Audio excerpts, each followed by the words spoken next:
Binsar Panjaitan. LBP, The Lord. Lord ya, Lord Luhut gitu. Jadi Luhut bisa dibilang bermain di dalam pertambangan-pertambangan yang terjadi di Papua hari ini. Ya, titik awal utama permasalahan HAM di Papua adalah karena adanya militerisme itu. Dan ternyata di balik militerisme itu yang katanya untuk demi keamanan dan perdamaian di Papua atau sekarang bahkan melebar ke isu terorisme. Ternyata demi emas. Ternyata ada soal ekonomi di situ. Oke. Ya sudah 2 kali dia tidak mau, ya saya kan harus mempertahankan nama baik saya, anak cucu saya.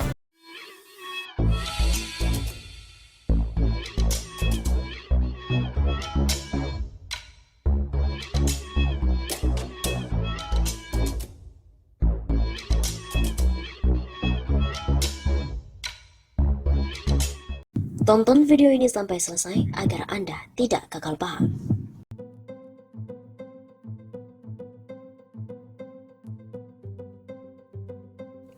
Jokowi harus segera pecat Luhut karena biarkan dukungan sahabat LBP untuk Presiden 2024. Presiden Joko Widodo harus segera memecat Luhut Binsar Panjaitan sebab tidak bertindak saat ada deklarasi dan pendukung Luhut bersama dengan sahabat LBP yang mendukung Menko Marves itu untuk jadi Presiden 2024. Direktur Gerakan Perubahan Muslim Arbi mengatakan sejak awal akan adanya deklarasi hingga terlaksananya deklarasi dari sahabat LBP, seharusnya Luhut tidak membiarkan acara tersebut terlaksana jika memang Luhut tidak mendukungnya. Mestinya Luhut tidak membiarkan sahabat LBP deklarasikan pencapresan dirinya.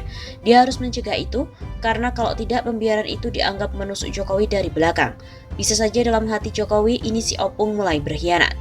Ujar Muslim kepada kantor berita politik RMOL pada Senin 11 Oktober. Karena menurut Muslim, jika terjadi di zaman Soeharto, pejabat seperti Luhut pasti akan tersingkir karena ambisi ingin berkuasa di saat Soeharto masih menjadi presiden dan saat itu masih berkuasa. Saat ini kan tidak. Dalam sejumlah isu, Jokowi seperti tidak berdaya menghadapi tekanan dari sejumlah pihak. Dan saat Jokowi dianggap publik di bawah bayang-bayang Luhut, juga diam saja, berarti benarlah anggapan itu. Elemen yang menamakan sahabat LBP deklarasi mendukung mantan Danjen Kopassus itu sebagai Presiden 2024 mendatang. Juru bicara dari sahabat LBP, Sarjan Andes Baya, mengatakan Luhut layak jadi presiden karena selama 7 tahun berhasil menjalankan tugas penting dari Presiden Joko Widodo.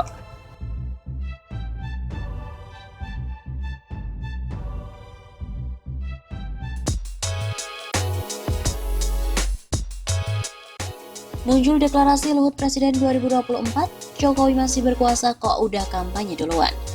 Adanya dukungan dari sahabat Luhut Binsar Panjaitan atau LBP yang akan mendeklarasikan diri mendukung Luhut sebagai Presiden 2024 dianggap terlalu dini dan juga tidak beretika.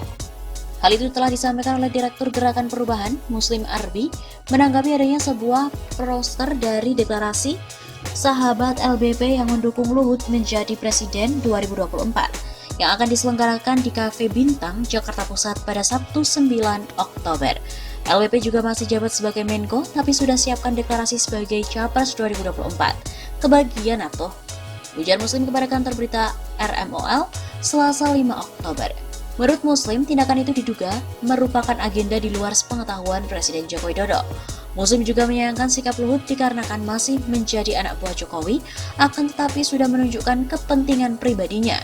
Wong Jokowi juga masih berkuasa dan jadwal Pilpres masih jauh, kok udah kampanye duluan. Pungkas Muslim. Muncul juga poster sahabat LBP yang akan mendeklarasikan Luhut di Cafe Bintang Jakarta Pusat. Waktunya pun dijadwalkan pukul 3 sore sampai dengan 6 sore waktu Indonesia Barat.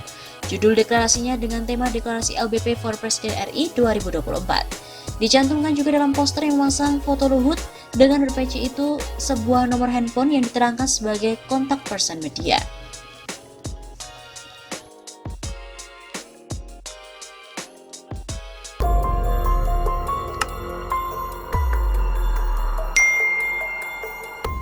Luhut berseteru dengan pengacara. Sekalian akan dibuka keterlibatan Luhut di Papua. Pengacara Haris Azhar Nurholis Hidayat menyayangkan laporan polisi yang dibuat oleh Menko Bidang Maritim dan Investasi Luhut Binsar Panjaitan terhadap kliennya. Namun di sisi lain laporan ini dianggap menjadi kesempatan untuk mengungkap jejak Luhut. untuk membuka seluas-luasnya data mengenai dugaan keterlibatan atau jejak dari LBP di Papua dalam blok Wabu, kata Nurholis saat konferensi pers secara daring pada Rabu 22 September yang lalu. Sebelum laporan itu dibuat, kata Nurholis, Luhut juga tidak memberikan data yang valid untuk membantah kajian tentang keterlibatannya dalam bisnis tambang di Papua yang dipaparkan Haris di YouTube. Haris juga sudah mengundang Luhut pada 14 September lalu untuk membahas perkara ini tetapi diabaikan. Jadi, kami buka saja dalam proses ini sehingga publik akan melihat siapa sesungguhnya sosok LBP. Dengan membuka, publik juga akan tahu jejak langkahnya dalam dugaan konflik bisnis tambang di Papua yang berdampak pada penderitaan rakyat Papua.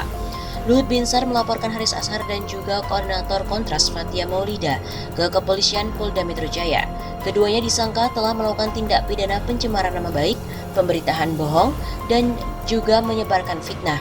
Dugaan tindak pidana disebut terdapat dalam video berjudul Ada Lord Luhut di balik relasi ekonomi Ops Militer Intan Jaya.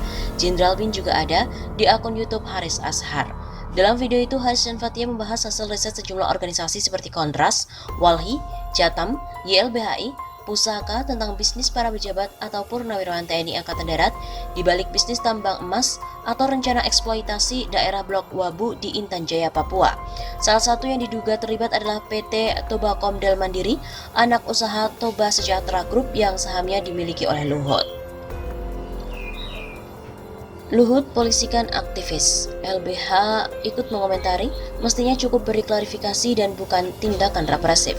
Direktur LBH Lembaga Bantuan Hukum Jakarta Arief Maulana menyinggung Menko Bidang Kemaritiman dan Investasi Luhut Binsar Panjaitan yang melaporkan Koordinator Kontras Fathia Maulida dan Direktur Lokataru Haris Azhar ke Polda Metro Jaya.